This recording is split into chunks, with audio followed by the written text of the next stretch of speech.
Hello friends, welcome to my channel. இன்றைக்கி இந்த வீடியோவில் வந்து நம்ம எதை பற்றி பார்க்க போகிறோம் அப்படின்னா வந்து பிஎஃப் அக்கௌண்ட் வச்சுருக்குறாங்க எல்லா நபர்களுக்குமே ஒரு முக்கியமான அப்டேட்டு. ஸோ அது ஒரு ஹாப்பி நியூஸும் கூட. ஸோ அதை பற்றி என்ன அப்படிங்கிற ஃபுல் டீட்டெயில்ஸை தான் இந்த வீடியோக்குள்ளே பார்க்க போகிறோம். ஸோ வீடியோவுக்கு போகிறதுக்கு முன்னாடி இது வரைக்கும் நம்ம சேனலை சப்ஸ்கிரைப் பண்ணாதவங்க சப்ஸ்கிரைப் பண்ணிக்கோங்க. அப்போனா தான் நம்ம போடுற யூஸ்ஃபுல்லான அப்டேட்ஸு வீடியோஸ் எல்லாமே உடனே உங்களுக்கு வரும். அதே மாதிரி இந்த வீடியோஸை நிறைய பேருக்கு ஷேர் பண்ணுங்கள். உங்களுக்கு யூஸ்ஃபுல்லாக இல்லைனாலும் மற்றவங்களுக்கு கண்டிப்பாக யூஸ்ஃபுல்லாக இருக்கும். ஓகே, நம்ம வீடியோக்குள்ளே போகலாம்.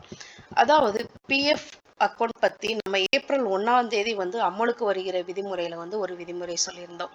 ஸோ யாரெல்லாம் அதை பார்க்கல அப்படிங்கிறவங்க வந்து உடனே வந்து நம்ம சேனலில் அந்த வீடியோ இருக்குது, அதை போய் பாருங்கள். ஏப்ரல் 1 முதல் என்னென்ன மாற்றங்கள் நடைபெறுது அப்படின்னு சொல்லி போட்டிருப்போம். அமலுக்கு வர வேண்டிய புதிய விதிமுறைகள் அப்படின்னு இருக்கும். ஸோ அதுக்கு முன்னாடி வந்து இந்த வீடியோவை பார்க்கலாம். பிஎஃப் புதிய விதிகளில் வந்து ஊழியர்களுக்கு ஒரு நல்ல செய்தி. அது என்ன செய்தி அப்படின்னா வந்து பழைய நிறுவனத்திடம் இருந்து உங்கள் இபிஎஃப் இருப்பு தொகை தானாகவே புதிய நிறுவன கணக்கிற்கு மாற்றப்படும் அப்படின்னு சொல்லியிருக்காங்க. அதாவது வந்து என்ன அப்படின்னா வந்து எல்லாருக்குமே வந்து பிஎஃப் வந்து ஒரு கம்பெனியில் பிடிப்பாங்க. எல்லாருக்குமே இல்லை, பிஎஃப் பிடிக்கிற கம்பெனிக்கு இருக்கு. ஓகேயா? ஸோ இப்போ வந்து நான் ஒரு கம்பெனியில் ஒர்க் பண்ணிட்டு இருக்கேன். இந்த கம்பெனியில் வந்து எனக்கு பிஎஃப் பிடிக்கிறாங்க. நான் வந்து இந்த கம்பெனியில் வந்து ரிசைன் பண்ணிட்டு வேற கம்பெனியில் வந்து ரீஜாயின் பண்ணேன் அப்படின்னா வந்து அந்த கம்பெனியில் தனியாகவே உங்களுக்கு ஒரு பிஎஃப் அக்கௌண்ட் ஓப்பன் பண்ணி கொடுப்பாங்க. ஸோ நீங்கள் அதில் தான் வந்து உங்களுடைய அந்த வங்கிக்குரிய பிஎஃப் அமௌண்ட்டு, அதோடக்கான வட்டி எல்லாமே வந்து எம்ப்ளாயி ஷேர் அப்படிங்கிற எல்லாமே வந்து அதில் வந்து உங்களுக்கு ஆட் ஆகும். ஸோ பழைய கணக்கு வந்து அப்படியே இருக்கும். ஓகேயா? அதை வந்து பழைய கணக்கையும் புது கணக்கையும் மெர்ஜ் பண்ணணும் அப்படின்னு சொல்லி இங்கே வந்து சொல்லுவாங்க. ஓய்வூதிய பலன்கள் மற்றும் வயதான காலத்தில் பாதுகாப்பான வாழ்க்கையை வழங்குவதற்கு இந்திய அரசு ஊழியர்களின் வருங்கால வைப்பு நிதி இபிஎஃப் திட்டத்தை அறிமுகப்படுத்தியுள்ளது. இந்த திட்டம் ஊழியர்களுக்கு வருங்கால வைப்பு நிதி அமைப்பால் இபிஎஃப்ஓ நிர்வகிக்கப்படுகிறது. இந்த அமைப்பு ஒவ்வொரு இபிஎஃப் உறுப்பினருக்கும் ஒரு உலகளாவிய கணக்கு, அதாவது யுஏஎன் நம்பர் கொடுத்திருப்பாங்க. ஸோ பிஎஃப் அக்கௌண்ட் வச்சிருக்கிறவங்களுக்கு அந்த யுஏஎன் நம்பர் இருக்கும். ஆனா இப்ப என்ன சொல்லியிருக்காங்க அப்படின்னா வந்து மிகப்பெரிய மாற்றம் நடைபெற உள்ளது. புதிய நிதியாண்டு, அதாவது 2024-25 ஒட்டி இபிஎஃப்ஓ விதிகள் இன்று முதல் மாற்றப்பட்டுள்ளன.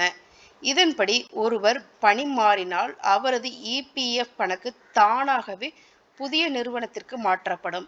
நான் என்ன சொல்லியிருந்தேன் ஃபர்ஸ்ட், நீங்க வந்து இந்த கம்பெனில இருந்து வேற கம்பெனி போறீங்க அப்படின்னா வந்து அங்க வந்து வேற ஒரு கணக்கு தான் வந்து ஓபன் பண்ணுவாங்க அப்படின்னு சொன்னேன்.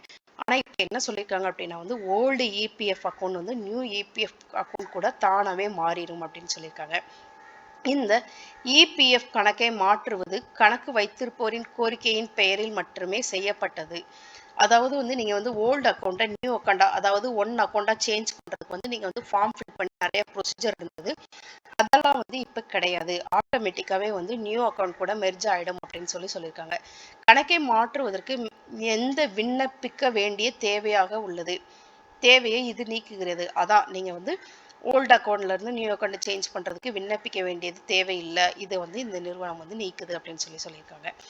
பழைய நிறுவனத்திடமிருந்து உங்கள் இபிஎஃப் இருப்பு தொகை தானாகவே புதிய நிறுவனத்தின் கணக்கிற்கு மாற்றப்படும். இது பெரும்பாலான ஊழியர்களுக்கு நிம்மதியை அளிக்கிறது அப்படின்னு சொல்லியிருக்காங்க.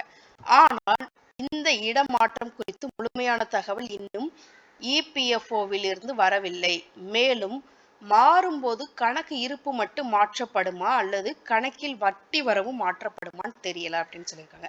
ஸோ உங்களுடைய பிஎஃப் அமௌண்ட்டு மட்டும் மாறுமா, இல்லைன்னா அதுக்குரிய இன்ட்ரெஸ்ட்டும் சேர்ந்து மாறுமா அப்படின்னு தெரியலை முழு விவரம் தெரியலை அப்படின்னு கொடுத்துருக்காங்க.